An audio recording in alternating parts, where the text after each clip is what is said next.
Good afternoon. Welcome to this know your product session. मैं हूं Ishfaqur Rahman, zonal head and A1 academic coordinator. आज हम लोग दो प्रोडक्ट्स के बारे में थोड़ा डिटेल में बात करेंगे, A9 onco and young fuel. और ये दोनों प्रोडक्ट काफ़ी टाइम से आप सभी लोग वेट कर रहे हैं कि आपको मिलेगा। और आज का जो दौर है, आज का जो सिचुएशन है, द करंट लाइफस्टाइल, सिर्फ हमारे देश की नहीं, सिर्फ शहरों की नहीं है, पूरे वर्ल्ड में जो सबसे चैलेंजिंग हेल्थ केस है या फिर हेल्थ पॉइंट ऑफ व्यू से जो सबसे खतरनाक डिजीज आप मान सकते हो, one of them is cancer.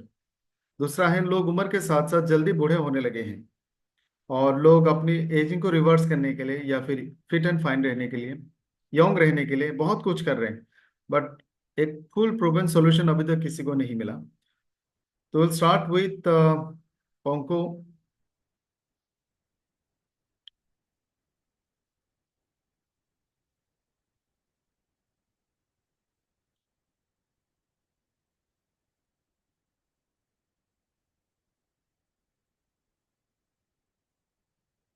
कल रात को भी आप सबने इसके डिटेल में डॉक्टर विक्रांत से सुना होगा, देखा होगा, समझा होगा। आज हम लोग इसका थोड़ा सा रिवीजन करेंगे, will take a review. Screen visible है?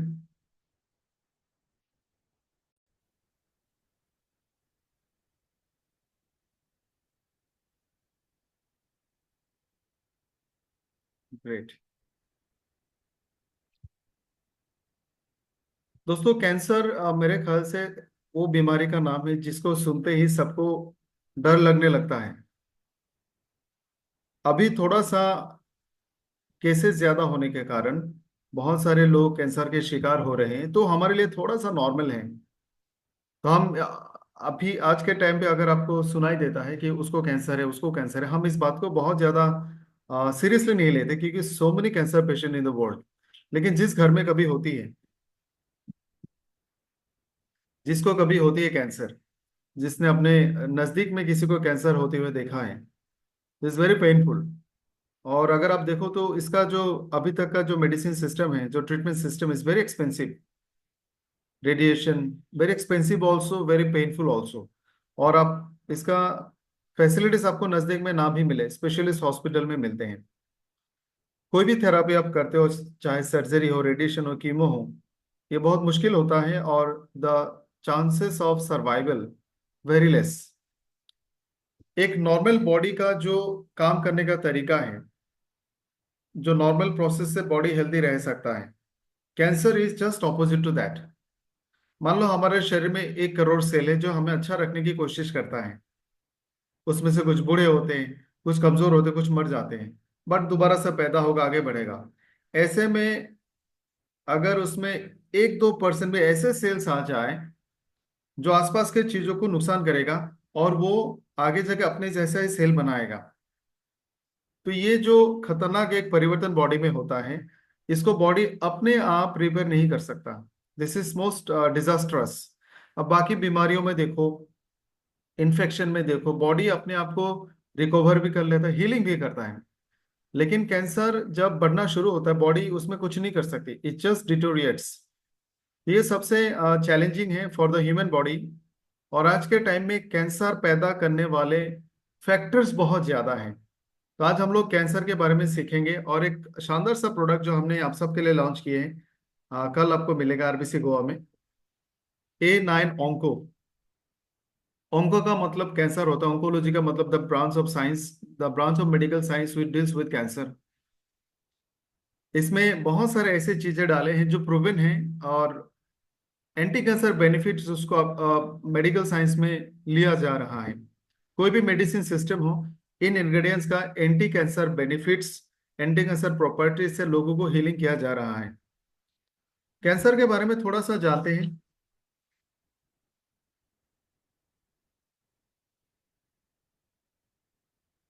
मेरा साउंड वीडियो पीपीटी क्लियर है तो प्लीज एक बार बताना। Everything okay? Yes. ओके।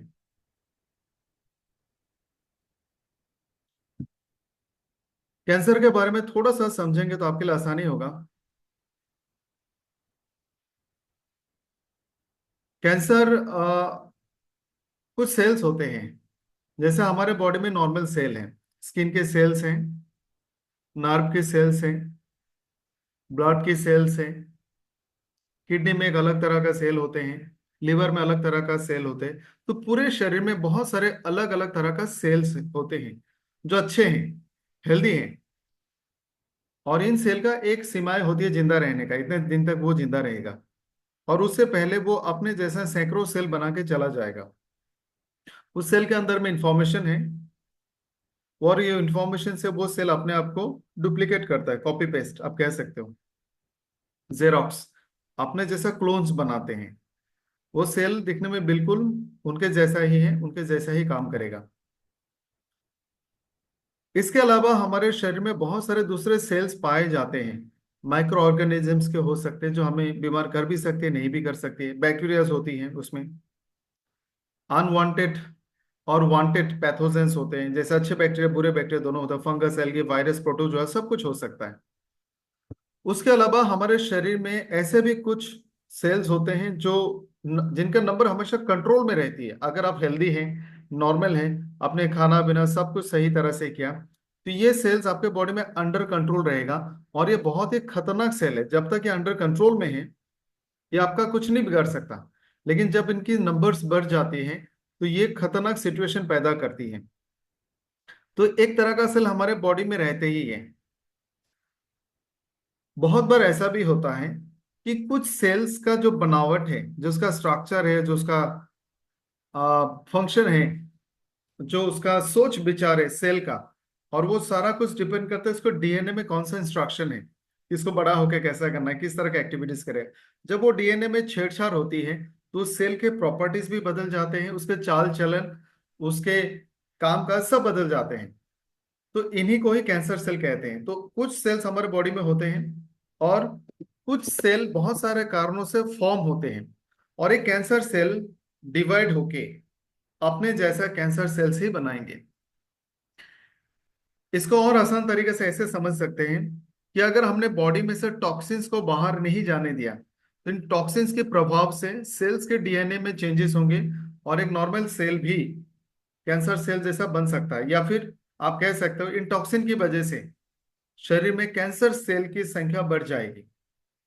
तो हमारा बॉडी का जो बैलेंस है कि फ्री रेडिकल रहेंगे, उसको मिटाने के लिए आपको एंटीऑक्सीडेंट लेना पड़ेगा।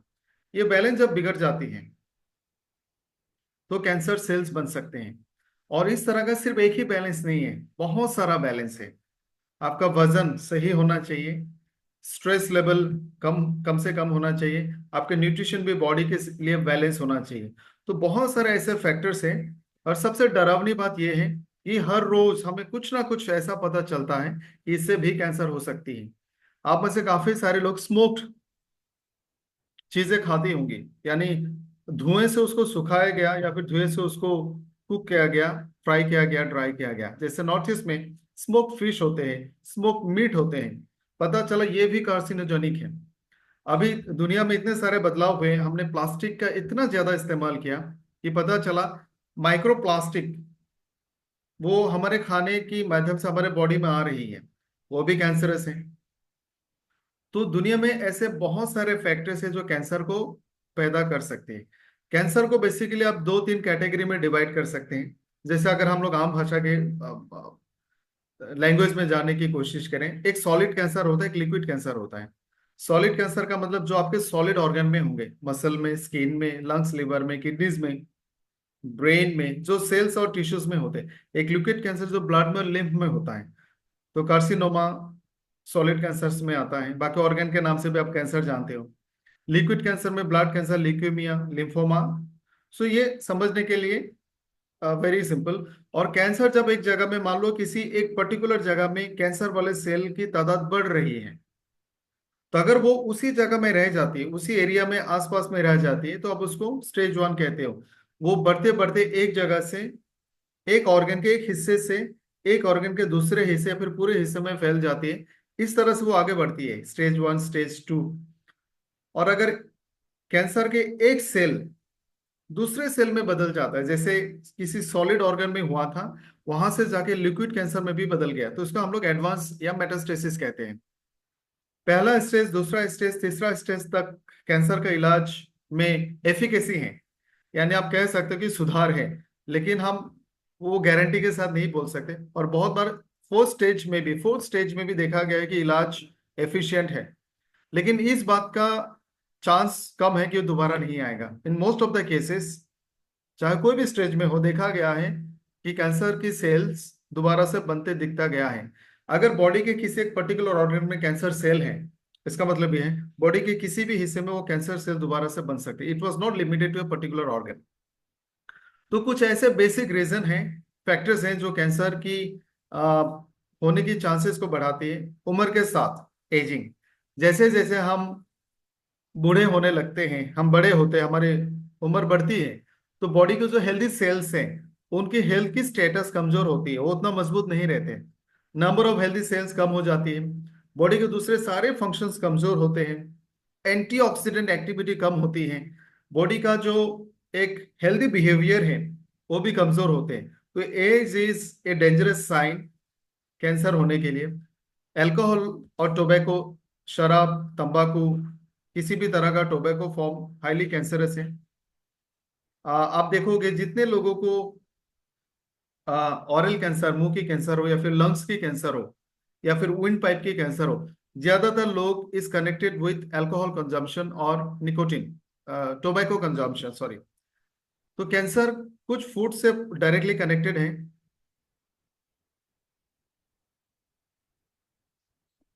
Then processed food and low fibre, यानी हमारा जो हेल्दी बॉडी है ना, हेल्दी बॉडी का मतलब है आपने इसमें सही तरह से सारा न्यूट्रिशन लिया।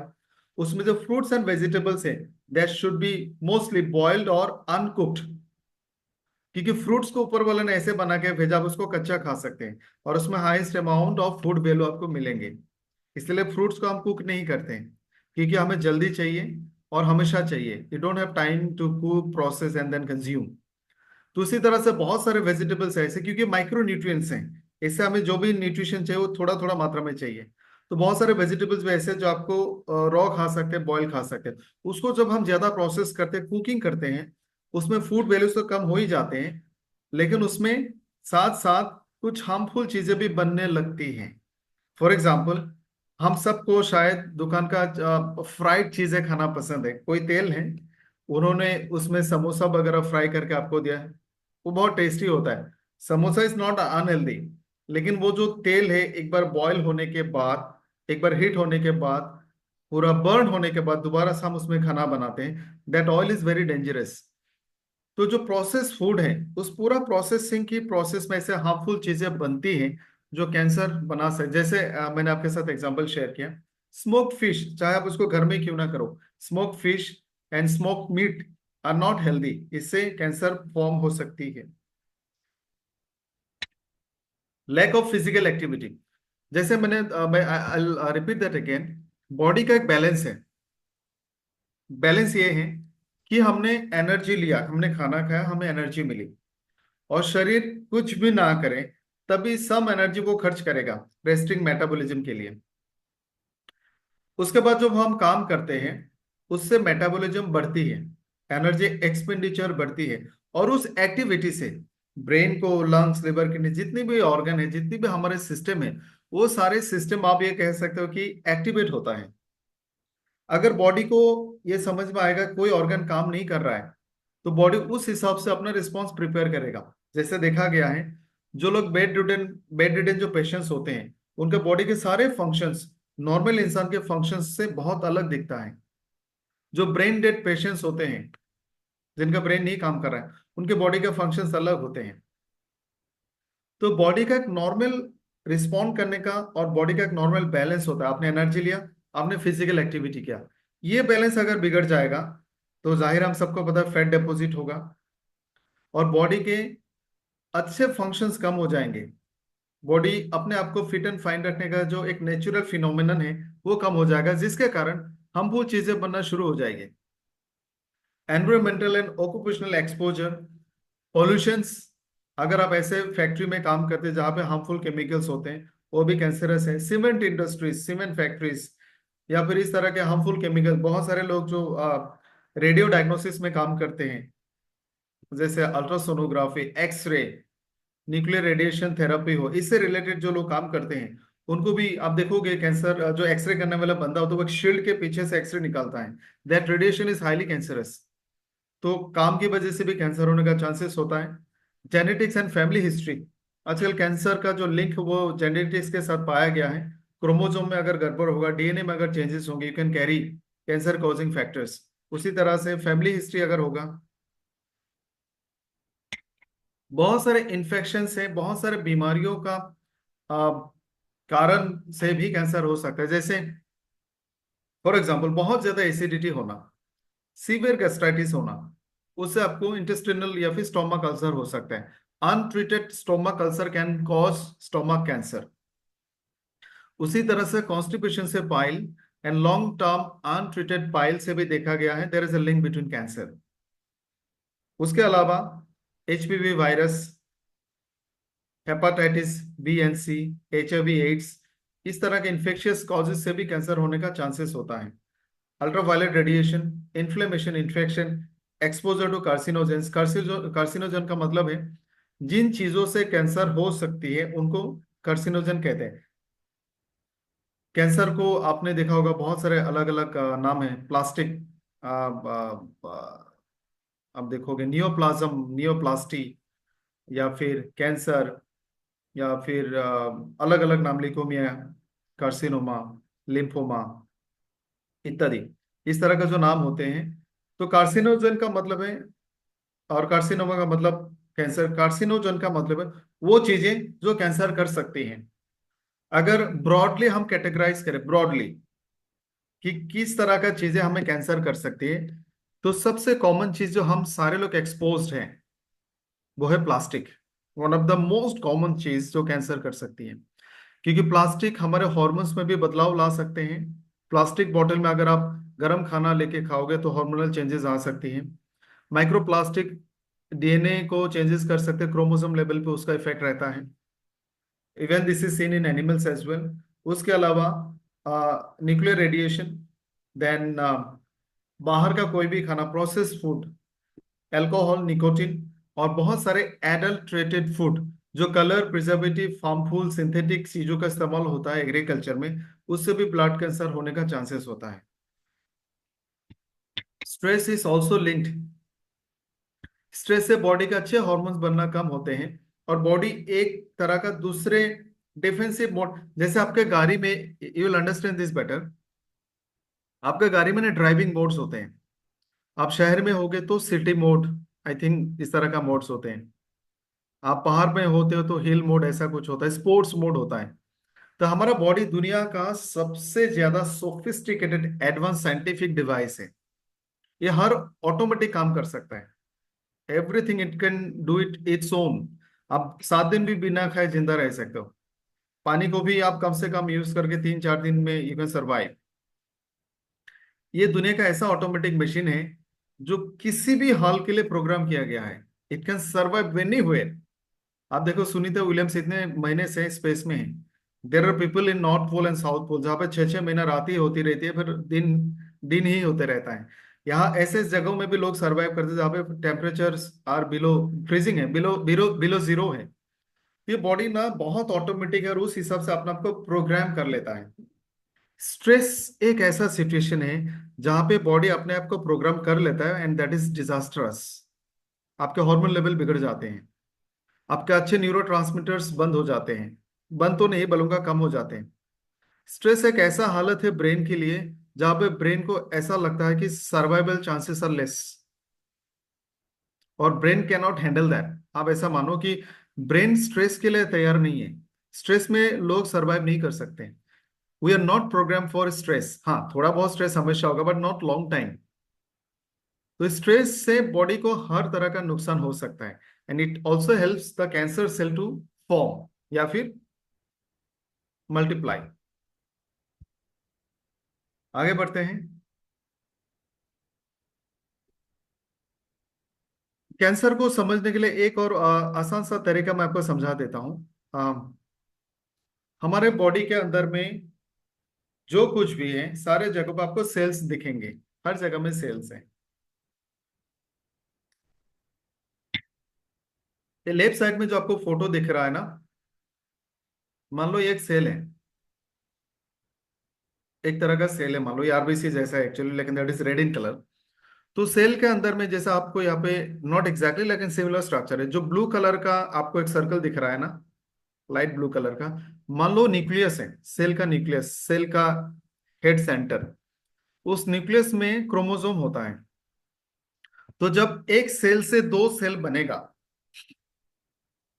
हर सेल के अंदर में क्रोमोसोम होता है। वो क्रोमोसोम डिवाइड होगा, क्रोमोसोम एक्स जैसा दिखता है, लाइक दिस एक्स, एक्स जैसा दिखेगा। तो ये क्रोमोसोम डिवाइड होगा, एक सेल दो सेल होने के जो प्रोसेस होता है ना, उस प्रोसेस में सबसे पहले क्रोमोसोम डिवाइड होगा। जैसे एक्स वाला क्रोमोसोम टूट के सी टाइप का दो क्रोमोसोम बनेगा, फिर वो आगे जाके अपने आप को डेवलप करेगा और वो पूरा एक्स एक्स क्रोमोसोम बनेगा, by the shape I mean to say. और ये जो एक सेल से दो सेल होने का जो प्रोसेस है, इसको कहते हैं सेल डिवीजन।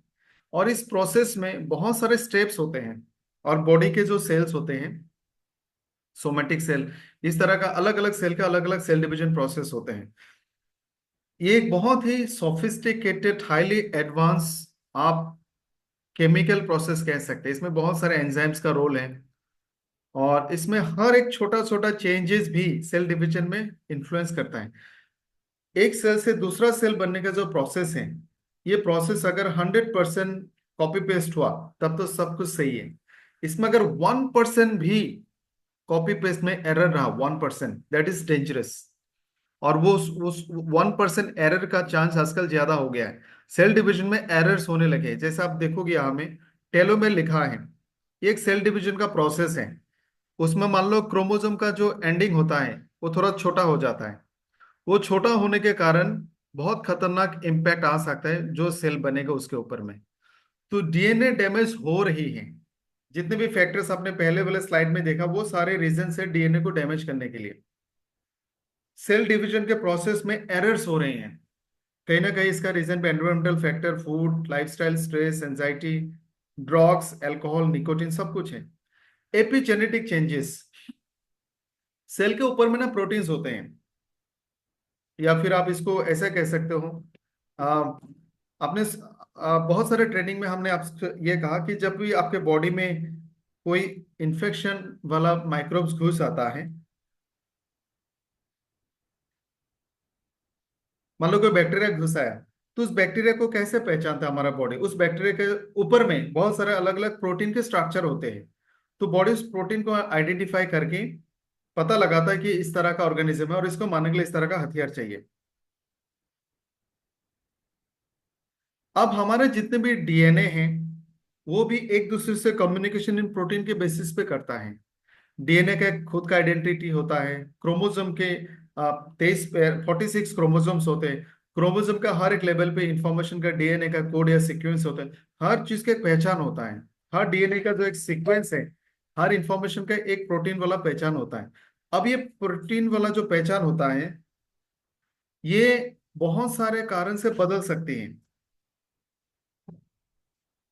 जैसे हमने हार्बन न्यूट्रीजेनेटिक्स में आपसे कहा, हार्बन न्यूट्रीजेनिक्स में कहा, न्यूट्रीजेनेटिक्स में कहा कि खाने का और डीएनए का कनेक्शन है। अच्छा फूड, हेल्दी फूड डीएनए को अच्छे काम करने के लिए स्टिमुलेट कर सकता है। Bad habits, bad food, unhealthy food, unhealthy environmental changes DNA को रिस्पॉन्स के लिए, डैमेज सिचुएशन को पैदा करने के लिए स्विच ऑन कर देता है, जो हमारे बॉडी को नुकसान कराता है। तो एपिजेनेटिक चेंजेस, बिहेवियर से डीएनए में चेंजेस होता है, उसको एपिजेनेटिक चेंजेस कहते हैं। सेलुलर सेंसेस, सेल्स में बहुत सारे बदलाव आते हैं बहुत सारे कारणों से। इंटरनल बॉडी का जो नॉर्मल मैकेनिज्म है, बॉडी के जो नॉर्मल रिएक्शंस होते हैं, बॉडी के जो नॉर्मल फंक्शंस होते हैं, या फिर आ, खाने पीने से हमारे बॉडी में जिस तरह का न्यूट्रिशन आते हैं, हेल्दी एंड अनहेल्दी। स्मोक करने से मान लो निकोटीन पूरे बॉडी में डिस्ट्रीब्यूट होगा, उससे सेल में इम्पैक्ट आता है। अभी मान लो मेरा जो चेहरे का, फेस का जो स्किन है, पूरा बॉडी का जो स्किन है, वो 28 डेज जिंदा रहेगा। लेकिन इस वक्त मैं हूं ऐसे जगह में जहां पर टेम्परेचर बिलो जीरो है, और ये मेरा पहला एक्सपोजर है। उस टेम्परेचर में सरवाइव करने के लिए अगर मैंने खास ध्यान नहीं दिया, तो मेरे स्किन के सेल के लिए दिस इज वेरी न्यू, और हो सकता है सरवाइव ना करें। ये तो मैंने एक बहुत नेचुरल फेनोमेनन बोला। आप सोचो इस तरह का बदलाव हमारे बॉडी में हर रोज कितना होता है। हमने कोई ऐसा खाना खाया जिसमें बहुत सारे प्रिजर्वेटिव है, प्रोसेस चीजें हैं, निकोटीन, अल्कोहल, स्ट्रेस, एंजाइटी। तो इस तरह का चीजें से सेल ग्रो होना बंद कर देते हैं। यानी आपके बॉडी में एक अच्छा सेल है, वो ग्रो होना बंद कर देते हैं, वो डिवाइड नहीं होगा। वो एक सेल उधर ही रहेगा। 28 दिन जिंदा रहना था, लेकिन 28 दिन के साइकिल में उसने अपने जैसे बहुत सारे सेल को आगे बढ़ाना था, उसने वो काम बंद कर दिया। सेल ग्रो नहीं हो रहा है, डिवाइड भी नहीं हो रहा है, और ये नॉर्मल भी नहीं है, ये एबनॉर्मल है। और ये धीरे धीरे जाके कैंसर में बदल सकता है।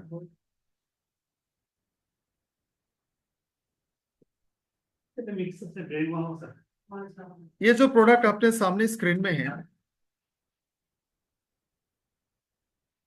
ये है A9 ऑन्को। ए का मतलब है एस्टोनिया 1, 9 का मतलब है इसमें 9 चीजें ऐसे डाली गई हैं, ऑन्को का मतलब है कैंसर।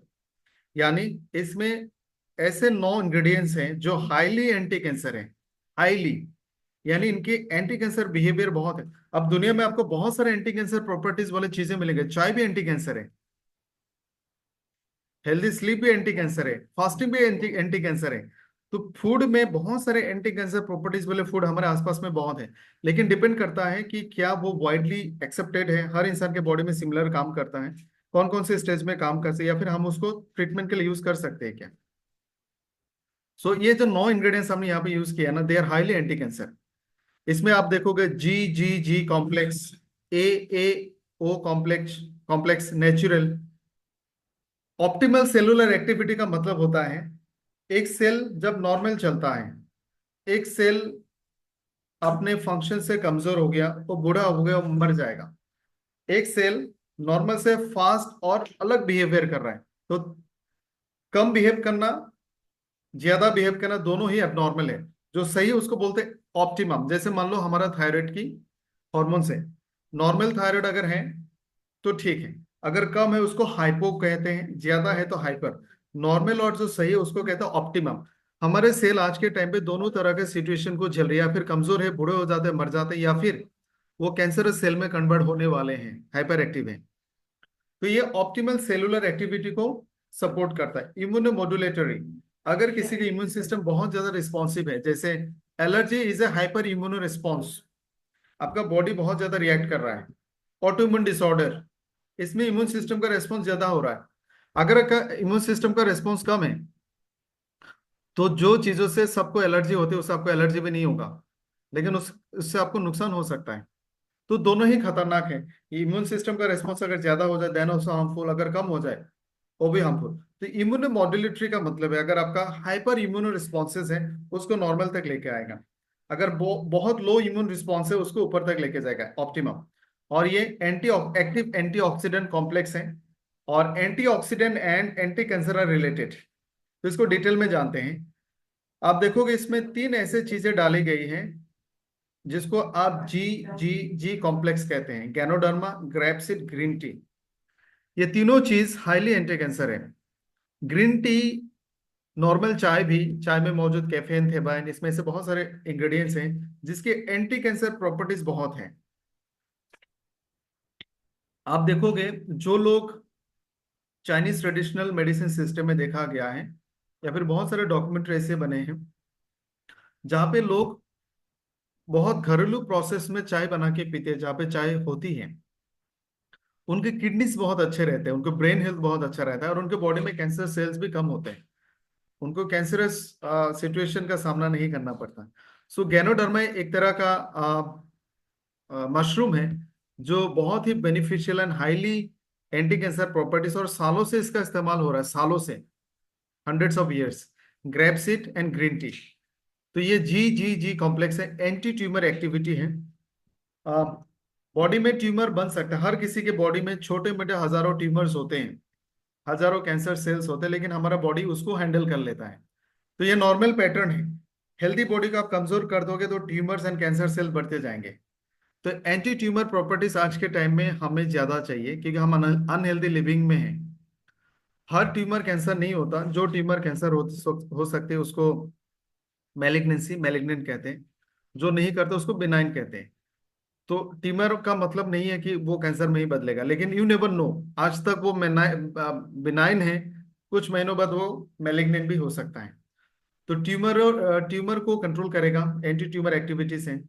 सेलुलर फंक्शन को ऑप्टिमम करेगा, ऑप्टिमाइज करेगा, मतलब सेल की एक्टिविटी, सेल के फंक्शन, सेल का जो नॉर्मल लिविंग पैटर्न है उसको सही रखेगा।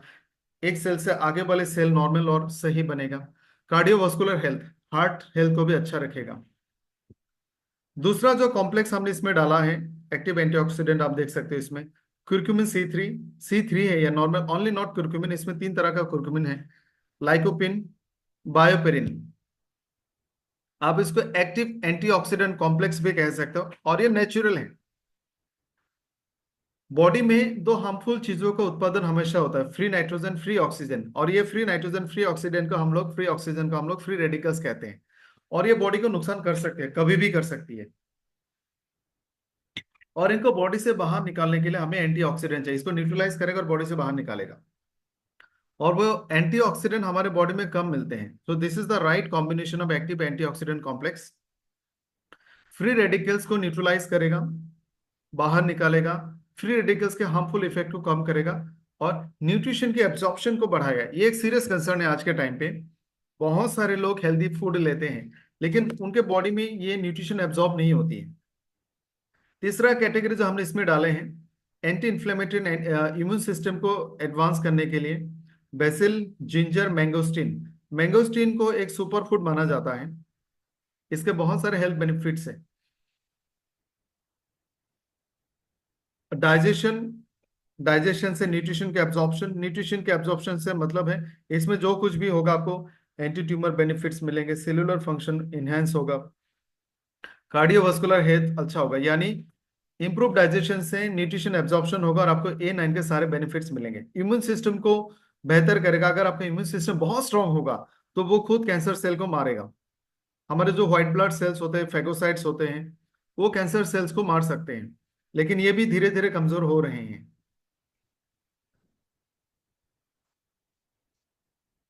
स्किन को हेल्दी रखता है। तो ये जो 9 इंग्रेडिएंट्स हैं, ये डायरेक्टली इनडायरेक्टली आप एंटी कैंसर प्रॉपर्टीज वाले सेल आप कह सकते हैं। कुछ साइंटिफिक बेनिफिट्स आपके सामने यहाँ पे रखेंगे। गैनोडर्मा आप देख सकते हो, promising anti cancer and immunomodulatory properties देखा गया है। इम्यून सिस्टम में इसका बहुत अच्छा बेनिफिट है। हाईली एंटी कैंसर प्रॉपर्टीज इसका देखा गया है। सिग्निफिकेंट एंटी कैंसर इफेक्ट्स, हर तरह का कैंसर में इसका फायदा मिला है। और जो पॉलीसैकेराइड फॉर्म हम लेके आए हैं, पॉलीसैकेराइड फॉर्म का बेनिफिट ज्यादा है। उसके अलावा आप देखोगे ग्रेप सीड का जो बेनिफिट्स है, excellent source of various anti cancer agent. Grape और ग्रेप सीड, मतलब जितने भी ग्रेप या फिर ग्रेप के जो एक्सट्रैक्ट्स हैं, इनमें एंटी कैंसर प्रॉपर्टीज बहुत होते हैं। और इससे देखा गया है कि बॉडी में हेल्दी सेल्स की तादाद बढ़ जाती है, और सेल की लाइफ और सेल की क्वालिटी भी अच्छी होती है। और जो कैंसर सेल और हार्मफुल सेल्स होते हैं वो धीरे धीरे कम हो जाती हैं। ये सारे साइंटिफिक स्टडीज के बेसिस पे हैं। ग्रीन टी का जो बेनिफिट्स है कैटेचिन्स का, एंटी कैंसर, और ये थेरापेटिक का मतलब है इसको मेडिसिन सिस्टम में as a treatment, anti cancer के ट्रीटमेंट के लिए इसका इस्तेमाल किया जाता है। किसी भी एंटीऑक्सीडेंट के साथ ग्रीन टी अगर दिया जाता है तो उसका बेनिफिट्स बहुत ज्यादा देखा गया है। उसके अलावा आप देखोगे ग्रीन टी का जो मैंने अभी थोड़ी देर पहले आपको कहा, देन क्यूरक्यूमिन का बहुत सारे बेनिफिट्स हैं, हेल्थ के ऊपर में, स्किन के ऊपर में, ब्लड के ऊपर में, इम्यून सिस्टम के ऊपर में, कैंसर में भी इसका बहुत सारा बेनिफिट्स है। ये भी एक सिग्निफिकेंट एंटी कैंसर बेनिफिट्स दिखाते हैं अलग अलग तरह के कैंसर में। कैंसर के सेल जो बढ़ते हैं, जैसे एक जगह में कैंसर है, थोड़ा सा कैंसर सेल फॉर्म हुआ, और मान लो एक ट्यूमर है, और ट्यूमर ट्यूमर के स्टेज में ही है, वो नहीं बढ़ रहा है। लेकिन कभी कभी ऐसा होता है ना, वो सडनली बढ़ने लगता है, फैलने लगता है, उसको कहते हैं प्रोलिफेरेशन। तो कुर्क्यूमिन कैंसर की एडवांस को रोकता है, स्टेज स्टेज बाय स्टेज आगे बढ़ने से रोकता है। कैंसर की सेल्स की माइग्रेशन, जैसे किसी एक जगह में कैंसर सेल हुआ, वो दूसरे जगह में माइग्रेट करके उस जगह में जाके वहां का कैंसर बनाना शुरू किया, इसको भी रोकता है। उसके अलावा लाइकोपिन का बहुत सारे बेनिफिट्स हैं। आपको टमाटर में मिलता है, टोमेटो में लाइकोपिन मिलता है। इसके बहुत सारे एंटी कैंसर प्रॉपर्टीज हैं। Just a minute.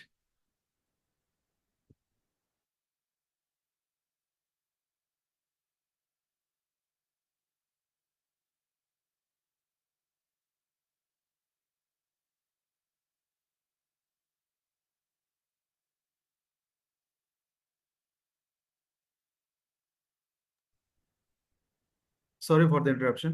तो लाइकोपिन में ऐसे बहुत सारे हेल्थ बेनिफिट्स देखा गया है, जो कैंसर को बढ़ना, कैंसर को एक जगह से दूसरे जगह में स्प्रेड होना, कैंसर का एडवांसमेंट में इसके हेल्पफुल बेनिफिट्स है।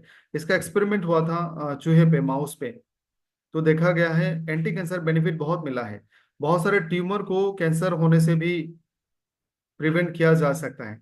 This is highly anti cancer product, या फिर आप इंग्रेडिएंट कह सकते हैं, जो कैंसर की प्रोलिफरेशन, इसके एडवांसमेंट को रोकता है।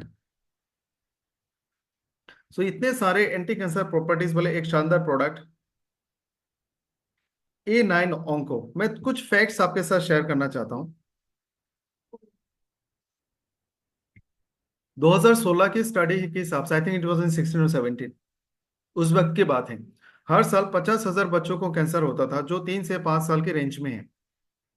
उसमें से ज्यादातर बच्चों की डेथ होती थी, क्योंकि उस टाइम में इंडिया में सिर्फ 50 ऐसे डॉक्टर थे जो पीडियाट्रिक ऑन्कोलॉजिस्ट थे, बच्चों का कैंसर का इलाज करने वाले स्पेशलिस्ट डॉक्टर। आज मान लो हमारे पास नंबर थोड़ा ज्यादा है, हॉस्पिटल ज्यादा है, फैसिलिटी ज्यादा है, लेकिन number of patient is very high. उस वक्त के रिसर्च के हिसाब से पता लगा दुनिया का हर 11 वाला कैंसर पेशेंट इंडिया का है। बाय नाउ ये बहुत ज्यादा हो गया, और आप सुन के दुखी होंगे कि एवरेज जो लाइफ स्पैन है इंडिया का वो अराउंड 70 है, नियर टू 70। नॉर्थ ईस्ट का लाइफ स्पैन उससे 8 साल कम है, because of cancer in north east is very high. यहाँ में बेटल नट, टोबैको, पान सुपारी का इस्तेमाल बहुत ज्यादा होता है, जिसके कारण कैंसर बहुत ज्यादा होता है, HIV ज्यादा होते हैं, और लाइफ स्पैन भी कम है। तो कैंसर एक बहुत ही डिजास्टर्स स्टेज में है इंडिया में, और अगर इसको अभी प्रिवेंट नहीं किया गया तो ये बहुत खतरनाक साबित हो सकता है। You cannot take a chance.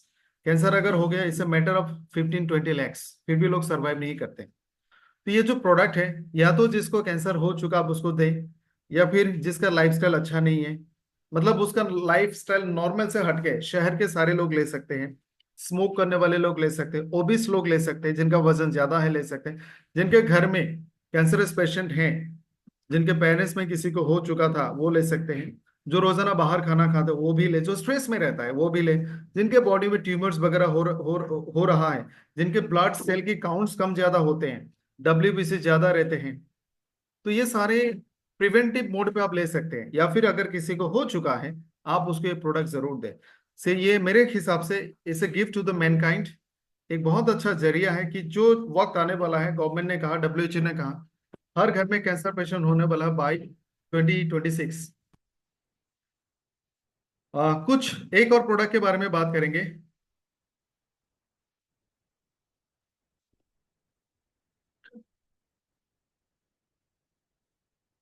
But before that मैं आप सबसे पूछना चाहूंगा, क्या आप सही तरह से समझ गए A9 को? कोई सवाल तो नहीं है मन में? इफ इट इज देयर आप लोग पूछ सकते हो।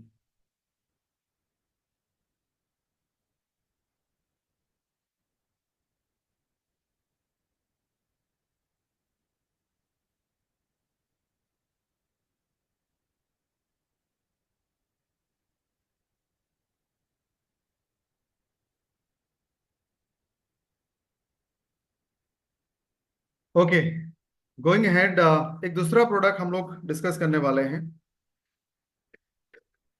Just a moment.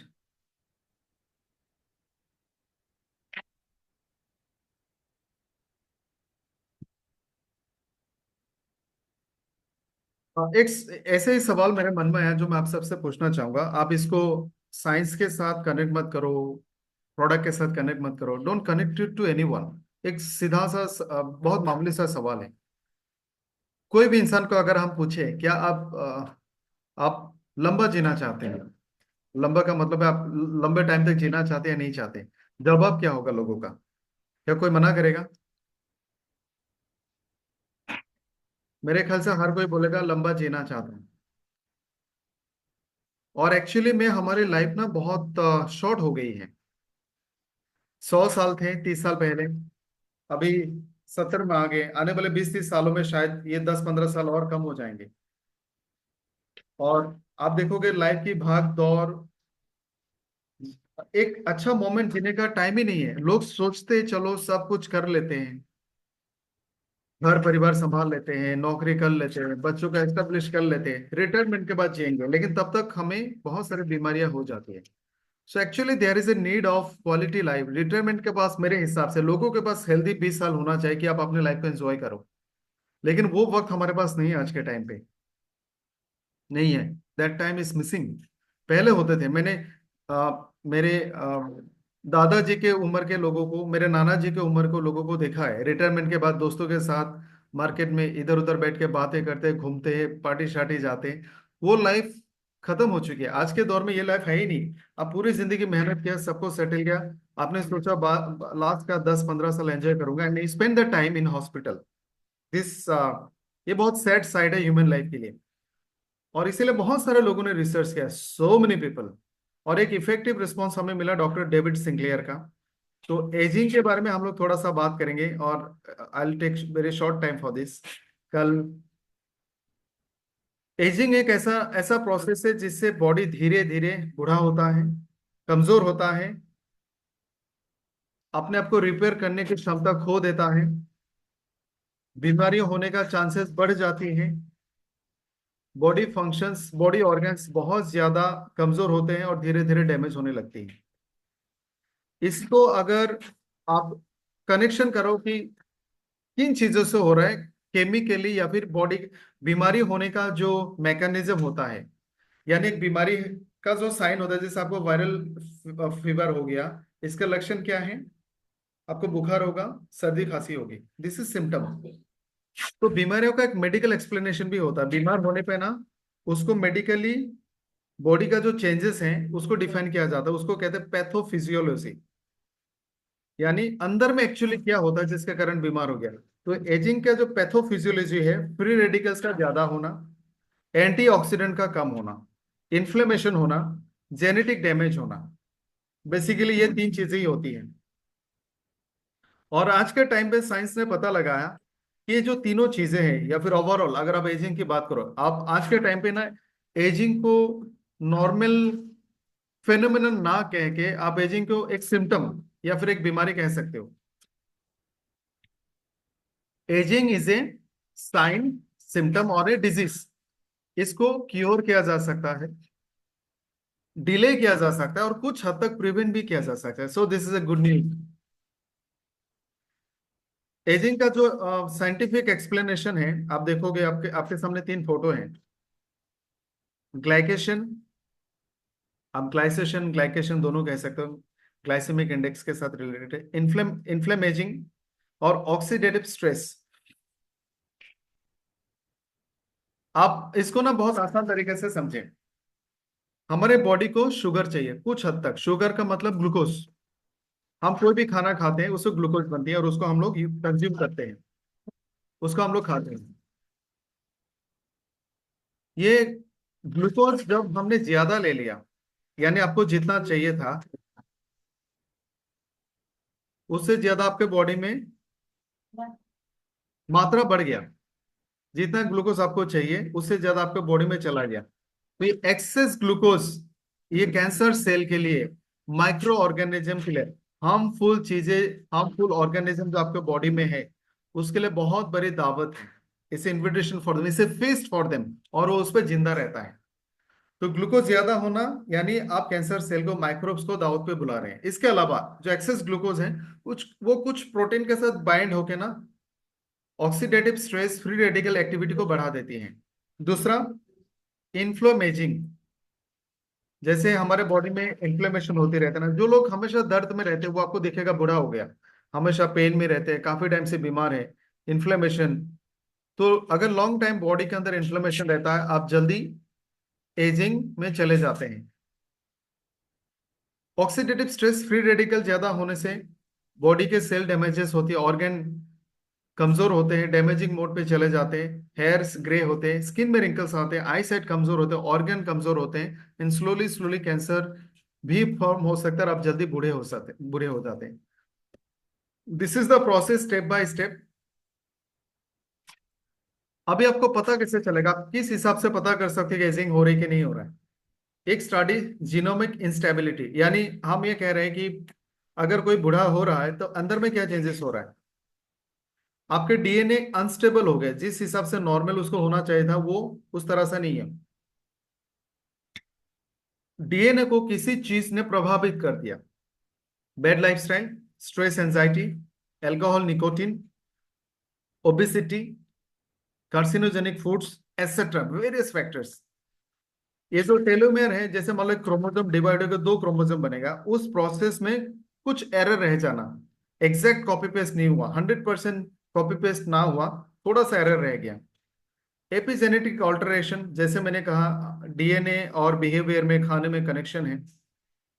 प्रोटीन, या फिर हमारे बॉडी में जितने भी cell division, immune system, DNA के सिग्नल्स हैं, वो एक तरह का प्रोटीन है और उसके ऊपर में एक मार्क होता है, तो वो सिग्नल गलत मार्क को दे देता है।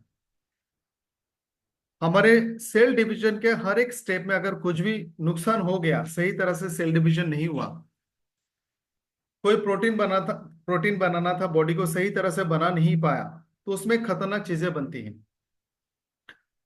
डीरेगुलेटेड न्यूट्रिएंट सेंसिंग, मान लो आपने अच्छा सा विटामिन लिया और वो विटामिन आपके बॉडी को फंक्शंस को तो मेंटेन करेगा ही, उसके अलावा ये प्रोटीन बनाने के लिए डीएनए को सिग्नल भेजती है या फिर डीएनए को मदद करती है कि ये विटामिन के साथ में मिलकर आप ये वाला प्रोटीन बनाओ जो बॉडी को चाहिए। अगर आपके डीएनए ने, क्रोमोसोम ने, न्यूक्लियस ने फिल नहीं किया, ये वही वाला विटामिन है, वो सिग्नलिंग एंड फिलिंग, रिसीविंग, मान लो एक्सेप्टेंस में अगर गड़बड़ी हो गया, तब भी बॉडी एजिंग में जा सकती है। माइटोकॉन्ड्रिया अगर ठीक से काम नहीं कर गया, हमारा बॉडी का पावर हाउस है, यहाँ से हमारा बॉडी एटीपी यानी एनर्जी के कोट्स, नॉट कोट्स, एनर्जी बनाती है। सेलुलर, जैसे मैंने कहा, सेल डिवाइड नहीं होता है और उस तरह से रह जाता है और वो जाके बाद में खतरनाक कैंसर सेल्स भी बन सकते हैं। स्टेम सेल एग्जॉशन, आपने वो देखे होंगे लिजर्ड्स, छिपकली, आप अगर लिजर्ड का टेल को तोड़ दो तो लिजर्ड का टेल दोबारा सा बन जाता है। तो बहुत सारे एनिमल्स दुनिया में ऐसे हैं जो अपने आप को किसी भी ऑर्गन टूटने से वो उस तरह का ऑर्गन अपने आप बना सकता है।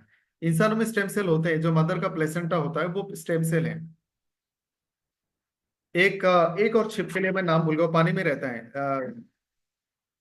I forgot the name, just it's in my tongue but नहीं आ रहा है। एक कोई जानता है cell, I forgot the name, forget it. एक बहुत अच्छा और भी लिजर्ड है जो शायद किसने लिखा है, सैलामेंडर, करेक्ट, सैलामेंडर। तो सैलामेंडर का बॉडी का कोई भी हिस्सा तोड़ दो, वो ग्रो कर लेता है। तो हमारे बॉडी में स्टेम सेल जैसे बहुत सारे सेल्स होते हैं, जैसे ब्लड के सारे सेल एक ही सेल से बनता है। तो स्टेम सेल अगर धीरे धीरे धीरे धीरे कम हो जाएगा, इंसान धीरे धीरे धीरे धीरे बूढ़ा हो जाएगा। सेलुलर एक्टिविटी और कम्युनिकेशन में गड़बड़ होगा तो हम बूढ़े होते हैं। तो ये सारे फैक्टर्स हैं और ये सारे सिम्टम्स हैं। एनवायरमेंटल फैक्टर आप देख सकते हो, pollution, ultraviolet radiation, hormonal system गड़बड़ हो जाना, पेस्टिसाइड, हर्बिसाइड के इस्तेमाल से कैंसर होते हैं, ये हो रहा है। दूसरा चीज जिससे हम कैंसर को कंट्रोल कर सकते हैं, एजिंग को कंट्रोल कर सकते, टू बी प्रिसाइज, एजिंग को कंट्रोल कर सकते हैं अगर आप नेचर में एक्सपोज होते हो, natural light, fresh air, clean water, इससे आपका एजिंग स्लो हो जाएगा। लेकिन एक्चुअली में हम इससे दूर जा रहे हैं और जो लेफ्ट साइड में जिससे एजिंग फास्ट होती है, हम उससे ज्यादा संपर्क में हैं। सेडेंटरी लाइफस्टाइल, बहुत ज्यादा मोबाइल यूज करना, एक्टिविटीज कम हो जाना, अनहेल्दी डाइट, वर्क लोड ज्यादा होना, स्लीप क्वालिटी गड़बड़ होना। आजकल हम लोग सोशल नहीं है, हम लोगों के साथ जब एंगेज होते हैं ना, आप वेरी सिंपल एग्जांपल, आप बहुत दुखी हैं, आप अपने परिवार दोस्तों के साथ डिस्कस करते हैं, वो आपके दुख को सुनते हैं, कुछ छोटा मोटा सलाह देते हैं, और सिर्फ इतना बताते हैं कि आपके इस मोमेंट वो आपके साथ हैं, तो आपका पेन कम हो जाता है। उसी तरह से जब हम लोगों के साथ मिलजुल के रहते हैं, उनके साथ उनके सुख दुख में, हमारे बॉडी के बहुत सारे अच्छे अच्छे सिग्नल जनरेट होती है, जिससे हमारा बॉडी लंबा जी सकता है। मेडिसिन का ओवर यूज होना, drugs, alcohol, antibiotics, vaccine, medical imaging, जैसे मैंने कहा रेडिएशन, ऐसे बहुत सारे फैक्टर्स हैं जिससे भी कैंसर हो सकती है। प्रिस्क्रिप्शन मेडिसिन जैसे एक छोटा सा चीज आपसे शेयर करूंगा। मान लो एक मेडिसिन के आपको बॉडी को नुकसान करने का चांस 50% है, और उससे आपके मेडिकल जो कंडीशन है उससे आपको रिलीफ भी मिलेगा, आप बीमार हो बीमारी भी दूर होगा, वो चांस भी 50% है, साइड इफेक्ट का चांस भी 50% है, तब भी हम उस मेडिसिन को यूज करते हैं। जब भी फायदा 1% ज्यादा हो नुकसान से, तब भी हम मेडिसिन की यूज करते हैं। इसका मतलब है every medicine comes with an side effect. तो पहला रूल है, बिना डॉक्टर का सलाह का कोई मेडिसिन यूज ना करें। दूसरा, कम से कम मेडिसिन का यूज करें। हार्मोन रिप्लेसमेंट थेरापी, बहुत सारे ऐसे मेडिसिन आते हैं, स्पेशली पेन किलर्स, जो इम्यून सिस्टम के ऊपर में काम करता हो, जो हार्मोन थेरापीज हो, स्टेरॉइड्स, इस तरह के मेडिसिन से बॉडी के बहुत सारे फंक्शंस में सिग्निफिकेंट बदलाव आते हैं। एपिजेनेटिक एंड जेनेटिक फैक्टर्स आप देखोगे, chemicals, chemical mutation, genetic mutation, और डीएनए की चेंजेस, ये सारा बात हमने की है। एक बहुत इंपॉर्टेंट चीज आपके स्क्रीन में है, इसको थोड़ा सा आप देखेंगे तो एक चीज हमें समझ में आएगा। इसमें तीन चीजें हमने डाला है, और आई एम श्योर ऐसा कोई नहीं होगा इस दुनिया में जो बोलेगा कि आज के टाइम पे इंडिया में कोई नहीं होगा जो बोलेगा मैं आज के टाइम का हूं और 100 साल जी सकता हूं। कोई नहीं बोल सकता। बॉडी एक टाइम के तहत चलता है, हम स्पीड को कम कर सकते हैं। जैसे 100 साल से कम हो गया, 70 पे आ गया, तो कुछ ऐसे फैक्टर्स होते हैं, कुछ ऐसे फैक्टर्स होते हैं जिन फैक्टर से हम अपने हेल्थ की सिचुएशन को, बॉडी के हेल्दी स्टेटस को, बॉडी के आप कह सकते हो कि उसको अच्छा रखने का जो मैकेनिज्म है उसको हम इंक्रीज कर सकते हैं। जैसे पहला चीज है रेगुलर एक्सरसाइज करें, दूसरा है बैलेंस डाइट ले, तीसरा है स्ट्रेस को मैनेज करें। अब इसके अलावा बहुत सारे चीजें हैं, जैसे हम रेगुलर हेल्थ चेकअप भी करेंगे। साल में 3-4 बार हेल्थ चेकअप करने से आपको पता चलेगा लिवर का कंडीशन क्या है, हार्ट का कंडीशन क्या है, आपका लिपिड प्रोफाइल क्या है, और अकॉर्डिंगली आप अपने डाइट और लाइफस्टाइल में चेंजेस कर सकते हैं। आप जहां में भी होंगे, जैसे भी होंगे, आप कोशिश करें आपको अच्छी नींद आए, जल्दी सोने जाए, जल्दी उठे। रेगुलर हेल्थ चेकअप्स में आप देखोगे लिपिड प्रोफाइल हो गया, इसके अलावा फीमेल्स के लिए मेमोग्राफ, ताकि ब्रेस्ट कैंसर को हम प्रिवेंट कर पाए। पेल्विक डायग्नोसिस, पेल्विक कैंसर्स बहुत होते हैं फीमेल्स में। मर्दों में जो बाहर खाना खाते हैं, peptic ulcer, peptic cancer, stomach cancer, heart की डिजीज, इन सारे चीजों का स्क्रीनिंग भी किया जा सकता है।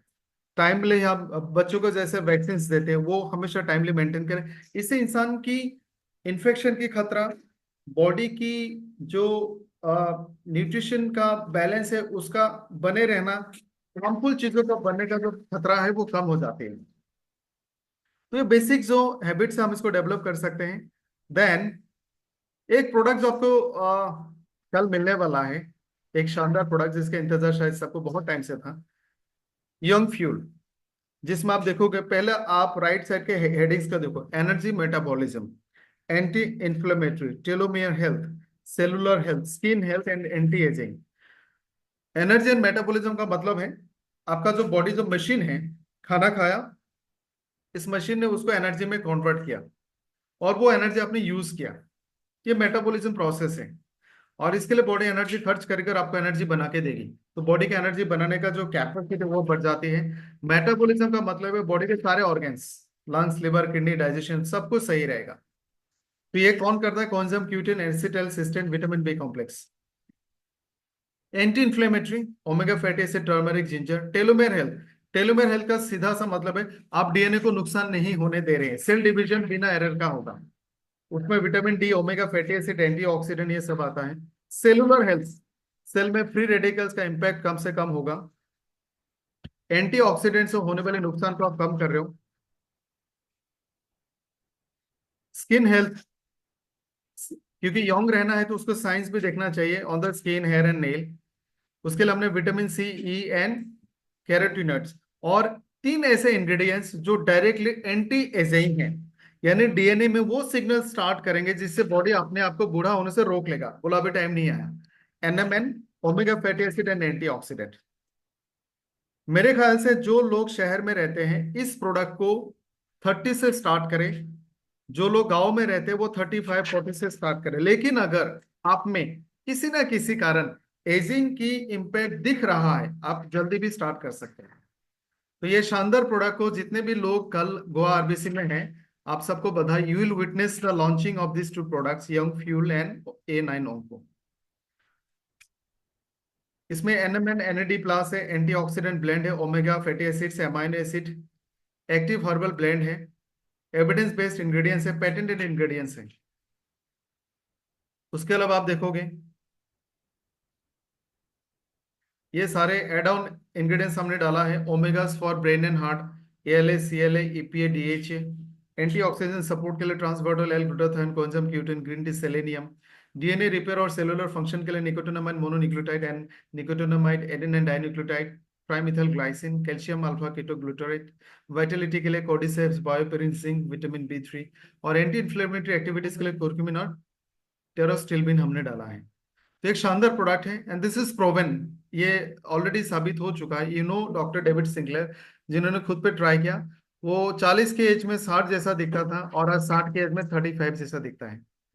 तो जिसको भी लगता है शुड यूज दिस प्रोडक्ट। और ये सिर्फ ऐसा नहीं कि आपको यंग बनाएगा दिखने के लिए, बॉडी के ऑर्गन्स को भी यंग रखेगा। यानी मेरा लंग्स का इस वक्त का एज है 40 साल, और लंग्स 40 साल तक, लिवर 40 साल तक थोड़ा कमजोर हो गया। अगर मैंने इसको लेना शुरू किया तो लंग्स एंड लिवर रिवर्स होके 30 जैसा बर्ताव करेगा, मोर फिट, मोर फाइन, मोर परफॉर्मिंग। तो आप ये प्रोडक्ट कभी भी ले सकते हैं, अगर आपको लगता है तो आपको लेना चाहिए। सो दोस्तों, आज का सेशन आई होप आप सबको बहुत पसंद आया। Will stop it here. अगर किसी के मन में कोई भी सवाल आ रहा है आप पूछ सकते हैं, एनीथिंग इन योर माइंड।